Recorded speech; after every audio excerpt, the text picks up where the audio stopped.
Oh my. So, usually when I do these cool VHS videos like I've been doing lately, I wait to watch it for the first time, like in a sense with you guys. I watch it when I do the recording of it to get the to get the video from my VHS to my computer, and that's the first time I see it. So when I record this part in the beginning and when I record the part at the end where it's like, wow, that was awesome, honestly that was like my quick reaction. But I just had to know. I had to know what was on this tape. So I'm not going to spoil anything. I'm just going to let you know that this tape has way more than I thought. The stuff we've watched so far shows like a preview or, maybe just a little bit of like gameplay or something. This thing has so much. You need to stick around and watch the whole thing. And I'm telling you, it has stuff with Final Fantasy VII. It has, at the end, it has like all these trailers, like vintage trailers for Final Fantasy VII at the end.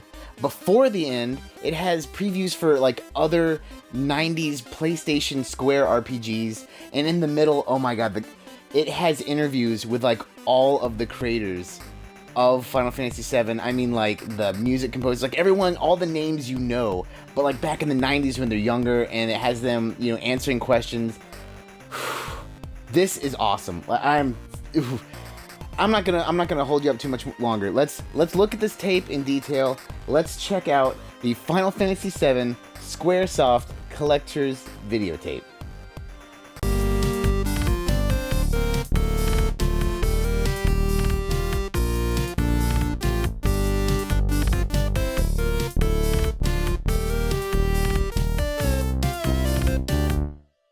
Even though there's not too much to show, I would be doing you a disservice if I did not show you the tape. So here it is, the Squaresoft on PlayStation Collector's Video. It even tells you it has exclusive Final Fantasy VII interviews, like I said. It has some cool previews for Bushido Blade, Final Fantasy Tactics, Saga Frontier, and more. You see, you got the side has Cloud on it. Both sides are the same. On the back, it shows some of those other games, only on PlayStation, of course. Has the tape, and it had this cool little mail-in thing where you can save $5 when you buy one of these great games. You can even get them from Bandages, so check that out. It also has this is cool, it has the dates. So Final Fantasy VII is available now, Bushido Blade available now, Final Fantasy Tactics, January 27th, 1998, and Saga Frontier coming in the spring. So this is really cool. I'm not going to waste any more of your time though. Let's pop this bad boy in.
In August of '95, one of the U.S.'s largest CG conventions, SIGGRAPH, was held in L.A. At that time, we were not sure what the next generation RPG game should look like. So, as an experiment, we created a CG-based, game-like interactive demo to present at the show. It focused on battle scenes that were 100% real-time and polygon-based. This became the seed of Final Fantasy VII, and it was then that we decided to make this a CG-based game. When we discussed designing the field scenes as illustration or CG-based, we came up with the idea to eliminate the connection between the movies and the fields. Without using blackout at all and maintaining the quality at the same time, we would make the movie stop at one cut and make the characters move around on it. We tried to make it controllable even during movies. As a result of using a lot of motion data plus CG effects in still images, it turned out to be a mega-capacity game, and therefore we had to choose the CD-ROM as our media. In other words, we became too aggressive and got ourselves into trouble.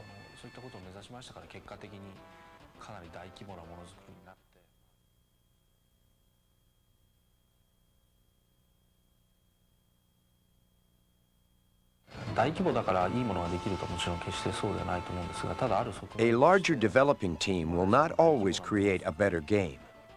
But when a project moves onto a scale such as this, you get to spend a lot of money and work with a highly qualified staff. We were able to use many high-end machines and work with a staff of approximately 100. And I believe this was one of the largest game development teams in history. As a result, the final game generates a tremendous amount of energy.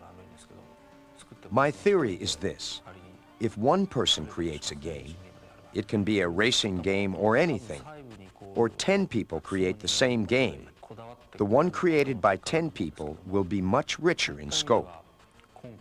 There's a larger pool of resources to draw from, and each person is able to put passion into his role, creating a greater sense of depth.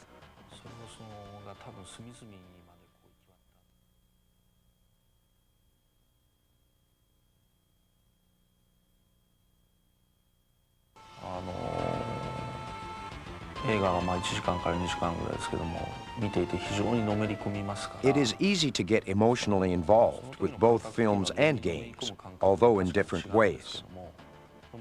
Adding certain interactive aspects to films, however, I believe that players can get further into them, even become one with the visual images.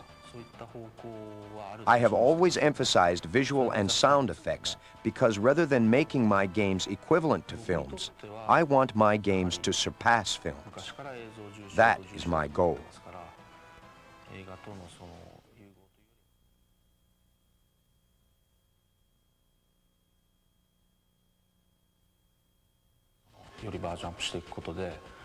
Without changing the basic gameplay, the visual and sound effects have been significantly enhanced, further drawing the player's emotions into the game.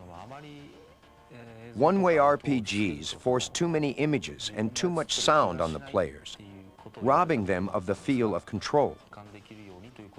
In order to avoid those responses, we did extensive research during Final Fantasy V and VI on how to make the players feel interactively involved in the game while upgrading the visual and sound effects.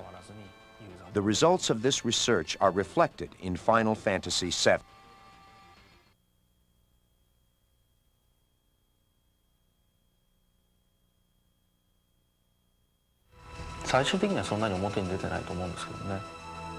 When we were creating Final Fantasy III, my mother passed away. And ever since, I have been thinking about the theme, life. Life exists in many things. And I was curious about what would happen if I attempted to analyze life in a mathematical and logical way. Maybe this was my approach in overcoming the grief I was experiencing. This is the first time in the series that this particular theme actually appears in the game itself. See if you can spot it.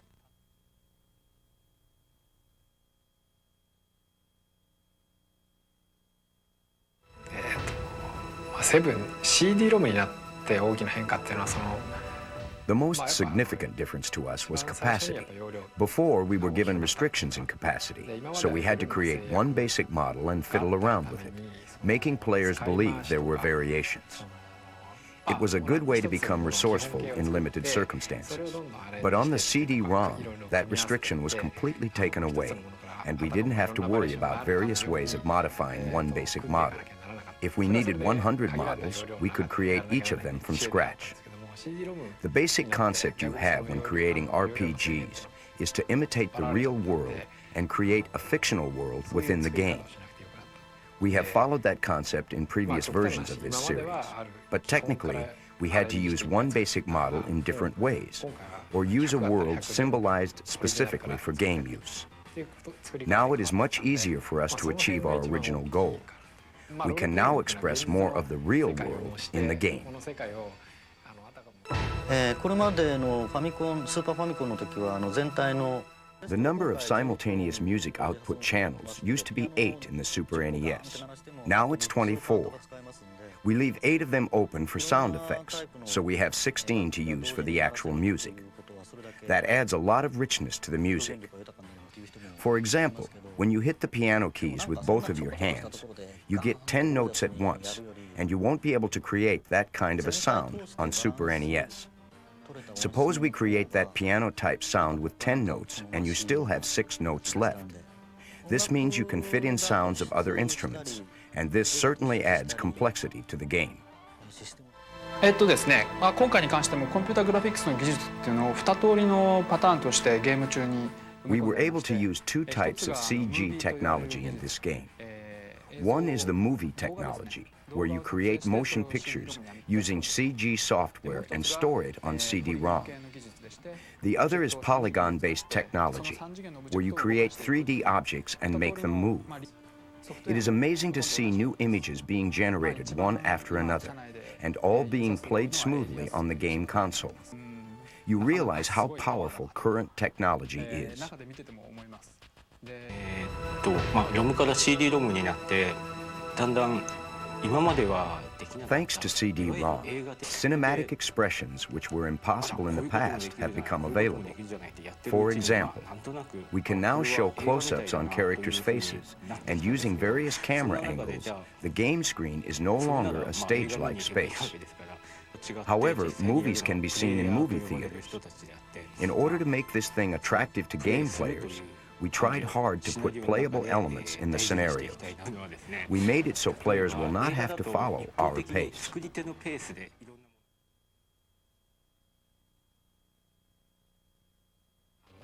今まで、特にゲームとしての感触なんですけども In previous games, there were big differences between ordinary scenes and special effects scenes, and they were arranged in a certain order.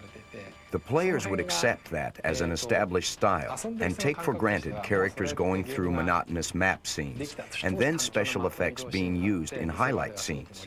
They understood it as the grammar of the games, especially RPGs. We tried to break that understanding.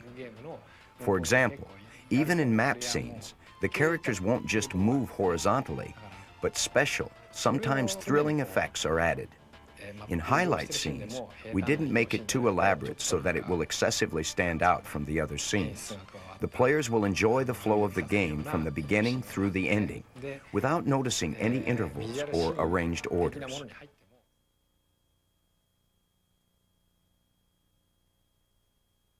やっぱりバトルのシーンはIn battle scenes, we use a lot of camera angles and effects, paying attention to space and 3D. Therefore, the battle scenes become the highlight scenes. The 3D effect is best shown when you use summoned beasts. These have always been the most attractive scenes in games, but we had to struggle on how to show them effectively in 2D atmospheres. Now, using 3D technology, more broad effects have been accomplished. ところだと思うんですけども、やっぱり横から見た絵で 2D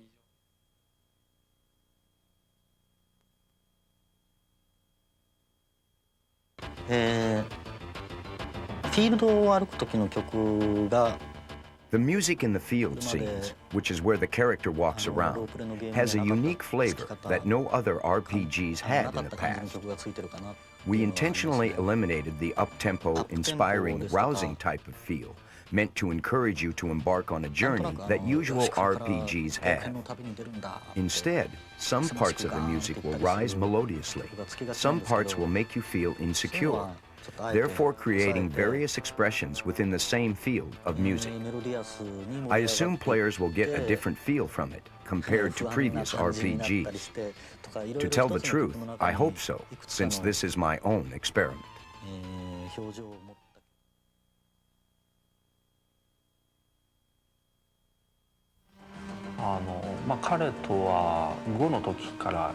I have been working with him since Final Fantasy V.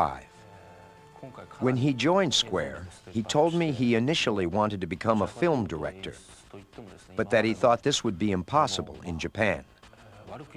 The previous versions of Final Fantasy could be called puppet shows compared to this one. It's a real film requiring innovative effects and various camera angles. His experience studying cinematography and making his own films has contributed a lot to the making of the game. He is the director of this game.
An evil empire is sucking the life force from the planet, destroying all that's in its path.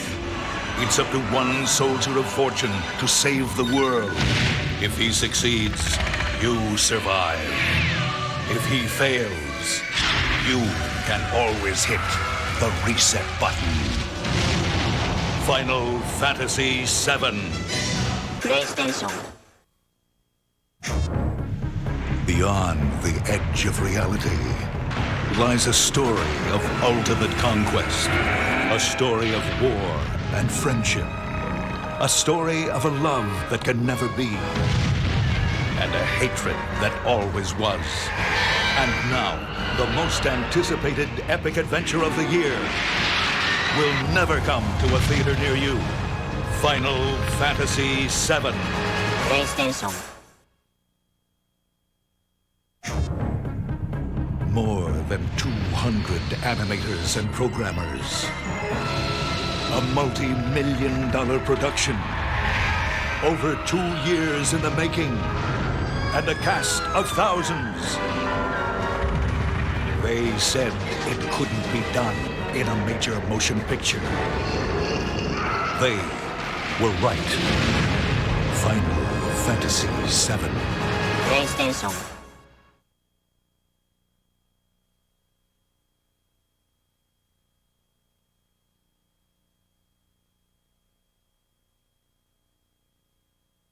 So I feel like I really let my emotions show in the beginning. But, I mean, like, did you guys watch the whole thing? I mean, if you're watching this part, unless you skipped a bunch of stuff, I imagined you watched the whole thing. Holy crap. This was awesome. This was a cool tape. This was one I'm glad to have in my collection, and this is one that I'm glad I got to watch. I'm glad you guys got to watch it. And, you know, in a sense, even though, you know, my channel is obviously small, I'm glad that in the future, people can go online and find this now digitized for the world to see, because this is history. This is like legit history, and now it's on the internet, so it's there forever, presumably, until the apocalypse comes. But hey, what'd you guys think? You know, once again, I always like asking, did you guys like these VHS tape videos? Because I got plenty more to do. And what'd you guys think of this one specifically? Let me know in the comments down below. That's going to do it for us today, guys. Once again, thank you so much for watching. Thank you so much for subscribing. We're coming very, very close to 3,000. It's right around the corner, I know it. So if you haven't, please do. Leave a comment down below. Like, dislike if you feel that kind of way. And as always, take it easy.